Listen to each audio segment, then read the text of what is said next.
মা শারদা বলতেন, দুঃখ তো আসবেই, তবে সহ্য করলেই দুঃখের শেষ হবে। জীবনের কঠিন সময়গুলি শুধু পার করা নয়, বরং সেগুলির মধ্যে দিয়েই প্রকৃত জ্ঞান ও শান্তি পাওয়া যায়। জীবনে দুঃখ, কষ্ট বা দুর্ভাগ্য যখন আসে, তখন আমরা অনেক সময় হতাশ হয়ে পড়ি। কেবলমাত্র দুঃখের মধ্যে দিয়েই আমাদের অন্তরের শক্তি এবং ধৈর্য পরীক্ষা হয়। মাটি ফসল ফলানোর জন্য যেমন চাষ করতে হয়, তেমনি জীবনে সুখ পেতে গেলে দুঃখ কষ্টের মধ্যে দিয়ে যেতে হয়। দুঃখের মধ্যেও এক আধ্যাত্মিক উদ্দেশ্য লুকিয়ে থাকে, যা আমাদের আরো পরিণত এবং শক্তিশালী করে। এই কথাগুলো শুধু শোনার জন্য নয়, অনুভবের জন্য। মা শারদার কৃপায় যাদের জীবন বদলেছে, তারা জানে কিভাবে একটা ফাঁকা পেট, খালি ঘর আর নিঃস্ব হৃদয় মায়ের আশীর্বাদে ধীরে ধীরে পূর্ণ হয়ে যায়। মা কালীর কৃপায় খুব ভালো থাকুন, সুস্থ থাকুন। মা ও ঠাকুরের কৃপা আপনার উপর থাকুক সারাক্ষণ, শুধু এটুকুই প্রার্থনা করি। নমস্কার, সবাই কেমন আছেন? আমি মৃণাল কান্তি চৌধুরী। আপনারা আমাকে নীল নামে চেনেন। 150 বছরের ঐতিহ্য কলকাতার ট্রাম, যেটা হঠাৎ কারুর মনে হলো যে রাজপথে বড্ড বেমানান, বড্ড বুড়ো, জেল্লা নেই, সরিয়ে ফেলো। ঠিক আমাদের জীবনটার মতো, সময় যখন অসময়ে এসে আমাদের বলে তোমার সময়টা শেষ হলো, তখন তো মনে হবে যা কিছুই তো তেমন করা হয়নি, ভেবেছি করব, ভুলেছি বা পারিনি করতে। এখন কারুর কাছে একদম সময় নেই, বড্ড বিরক্তি ধৈর্য রাখতে। আর যখন সময়ের কাল এসে বলবে সময় শেষ, তখন আমরা বাহানা খুঁজব যে কি করে সময়টাকে আরো বাড়ানো যায়। দুর্ভাগ্যের করাল গ্রাস আর সৌভাগ্যের মিষ্টি স্বপ্ন, এই দুইয়ের মাঝে আমাদের জীবন যেন একটানা দড়ি টানাটানি। আজকে সৌভাগ্য, কালকে দুর্ভাগ্যের আধার। আমরা যেন এক আনার সুখে আটকে থাকা মানুষ। কুড়িয়ে পাওয়া সেই এক আনা সুখও কখন যেন উড়ে যায় ঝড়ের তাণ্ডবে, রেখে যায় শুধু দীর্ঘশ্বাস আর না পাওয়া এক অভিমান। সুখের আশায় দুঃখের পাহাড়, শান্তির আশায় অশান্তির সাগরে ডুবে থাকি আমরা। এটাই কি আমাদের জীবন? প্রতিটা ভোর আসে নতুন আশার আলো নিয়ে, কিন্তু সূর্য অস্ত গেলে ফের সেই একটাই প্রশ্ন, কেন আমাদের জীবনে সুখ এত ক্ষণস্থায়ী? জীবনটা কি শুধুই তাড়না আর অপূর্ণতা? সময়ের সাথে সাথে প্রতিটি মুহূর্তে আমরা হারাই কিছু না কিছু, প্রিয়জন, বিশ্বাস অথবা নিজেকেই। দুর্ভাগ্য আমাদের জীবনের এমন এক অলঙ্ঘনীয় ছায়া যা কখনো পিছু ছাড়ে না।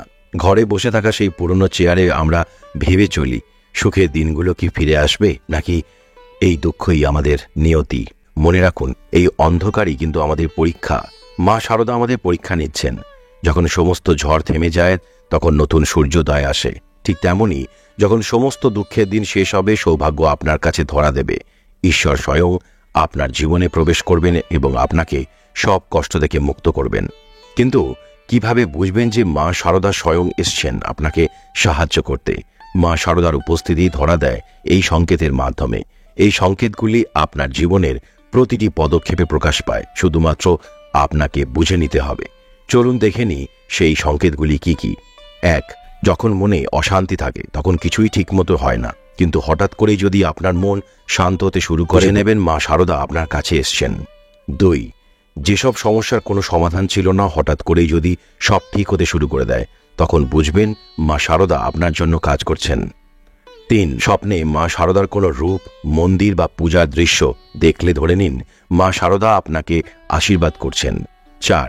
যখন দুর্দশার দিনে আত্মবিশ্বাস হারিয়ে ফেলেন কিন্তু হঠাৎ করেই ভিতর থেকে শক্তি অনুভব করেন, তখন জানবেন মা শারদার আশীর্বাদ আপনার উপর আছে। 5. ভালো সম্পর্কের মাঝে যে দূরত্ব এসে পড়েছিল, তা যদি হঠাৎ করেই ঠিক হতে শুরু করে, তবে মা শারদা নিজেই আপনার জীবনের ভার নিয়েছেন। 6. যখন অর্থনৈতিক সমস্যা ছিল কিন্তু হঠাৎ করেই কোথাও থেকে অর্থ আসা শুরু হলো, তখন বুঝে নেবেন মা শারদা আপনাকে সাহায্য করছেন। 7. যখন আপনার জীবন দুর্ভাগ্যের চক্র থেকে বেরিয়ে আসে এবং অভিজ্ঞতার মধ্যে দিয়ে এগিয়ে চলতে শুরু করে, তখন বুঝবেন মা শারদা আপনাকে সঠিক পথে পরিচালিত করছেন। 8.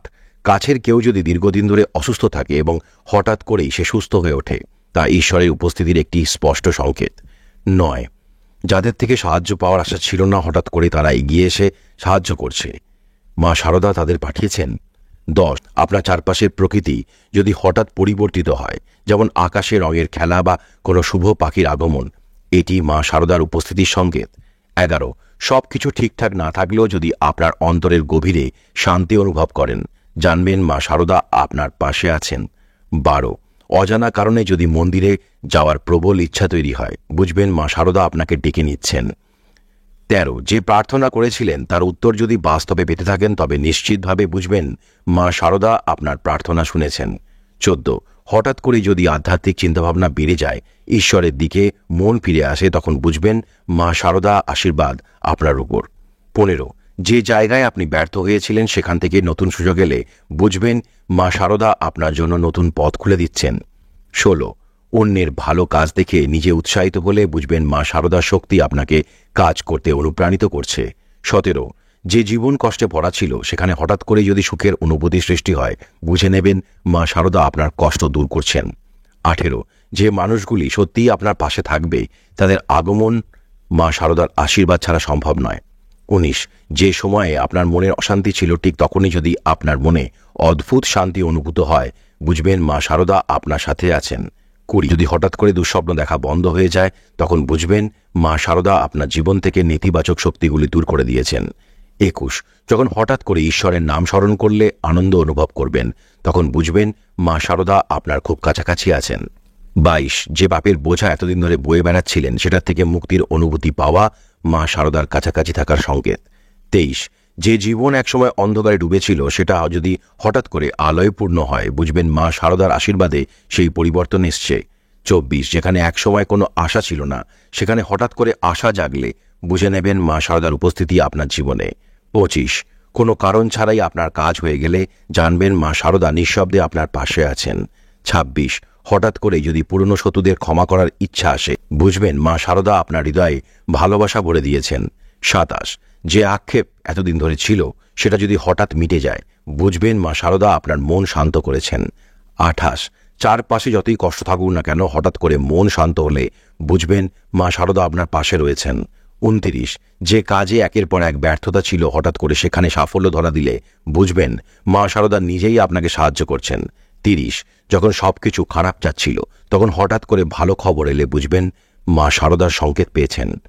31, যখন জীবনে কঠিন সিদ্ধান্ত নিতে হয় তখন যদি ভিতর থেকে কোনো অজানা শক্তি আসে, বুঝবেন মা শারদা আপনাকে সঠিক পথে পরিচালিত করছেন। 32, যাদের সাথে সম্পর্ক ভেঙে গিয়েছিল তাদের সাথে হঠাৎ করে যদি মনের মিল ঘটে, বুঝবেন মা শারদার হাত রয়েছে এতে। 33, যখন মনে হয় সমস্ত কষ্টের পরেও জীবনের প্রতি ভালোবাসা ফিরে এসছে, তখন জানবেন মা শারদা স্বয়ং আপনার পাশে রয়েছেন। এই সংকেতগুলি যখন আপনার জীবনে আসতে শুরু করবে, বুঝে নিন সুখের দিন এসে গেছে। মা শারদা স্বয়ং আপনার জীবনে প্রবেশ করেছেন এবং সব কষ্ট দূর করে দেবেন। সবকিছু ঠিক হবে, শুধু বিশ্বাস রাখতে হবে। যখন দুর্ভাগ্যের বুকে হালকা সৌভাগ্যের একটা পরশ আসে, তখনও কি আমরা সেটাকে আঁকড়ে ধরতে পারি? আমাদের জীবন যেন এক বিরামহীন প্রশ্নের জালে আটকে আছে। ছোট্ট একটা হাসি, একটা ভালোবাসার কথা, এগুলোই কি সবকিছু, নাকি কালের গর্ভে হারিয়ে যায়? কষ্টে মানুষ ভাঙে, কিন্তু তবুও সেই ভাঙনের মধ্যেই নিজের পথ খুঁজে নেয়। আমরা প্রতিনিয়ত ভাঙছি, মচকাচ্ছি, তবু ভাঙা হৃদয় নিয়ে জীবনকে আবার নতুনভাবে সাজানোর চেষ্টা করে চলেছি। আমাদের সবকিছু হারিয়ে যাওয়ার পরেও বেঁচে থাকার শক্তি কি সেই এক আনা সুখের মতো ক্ষণস্থায়ী? আমাদের জীবন যেন সেই পুরনো দেওয়াল ঘড়ির মতো, যা বন্ধ হয়ে গেছে কিন্তু তবুও কাঁটা ঘোরার অপেক্ষায়। জীবনের কঠিন সময় যখন দুর্ভাগ্য, কষ্ট, হাহাকার আর চিৎকার চারপাশ ভর করে, তখন মনে হয় যেন কিছুই ঠিকঠাক নেই। তবে মা শারদার জীবন এবং শিক্ষায় আমরা গভীরভাবে উপলব্ধি করতে পারি যে সৌভাগ্য বা দুর্ভাগ্য, সুখ বা দুঃখ সবই আসলে জীবনের অনিবার্য অংশ। মা শারদা বিশ্বাস করতেন যে সৌভাগ্য বা দুর্ভাগ্য এই দুটোই আমাদের জীবনের পরীক্ষা স্বরূপ। ঈশ্বর কখনো কাউকে পুরোপুরি ছেড়ে দেন না। কঠিন সময়ে তিনি আরো বেশি পাশে থাকেন, শুধু আমাদেরকে তাকে খুঁজে নিতে হবে। জীবনের দুঃখ ও দুর্ভাগ্যের মধ্যে ঈশ্বর আমাদের পরীক্ষা করেন এবং সেই পরীক্ষার মধ্যে দিয়েই আমরা প্রকৃত আত্মজ্ঞান অর্জন করতে পারি। জীবনের দুঃখ, কষ্ট এবং দুর্ভাগ্য কোনোভাবেই পরাজয় নয়, বরং এগুলোই আমাদের জীবনের প্রকৃত পথপ্রদর্শক। দুঃখ সহ্য করলেই তার পরবর্তী ফলাফল হয় আত্মিক মুক্তি এবং শান্তি। আমাদের কাছে কি কি আছে সেটা আমাদের জীবনশৈলীকে বা লাইফস্টাইলকে ভালো করতে পারে, কিন্তু আমাদের সাথে কে আছে সেটা আমাদের জীবনকে সুন্দর করে। ব্যস্ত এই শহর জুড়ে ভেসে আসে অবিশ্বাসের ঢেউ। সবাই বলে সাথে আছি, পাশে থাকে না কিন্তু কেউই। ভুল মানুষকে অনেক কিছু শিখিয়ে দেয়, কিছু কষ্ট মানুষকে পাথর করে দেয়, কিছু অভিমান মানুষকে অনেক পর করে দেয়, আর কিছু বাস্তব মানুষকে বদলে দেয়। সেই অতীতের কথা ভেবে কষ্ট পাওয়া হলো আবেগ, আর অতীত থেকে শিক্ষা নিয়ে সামনে এগিয়ে যাওয়াই হলো বাস্তবতা।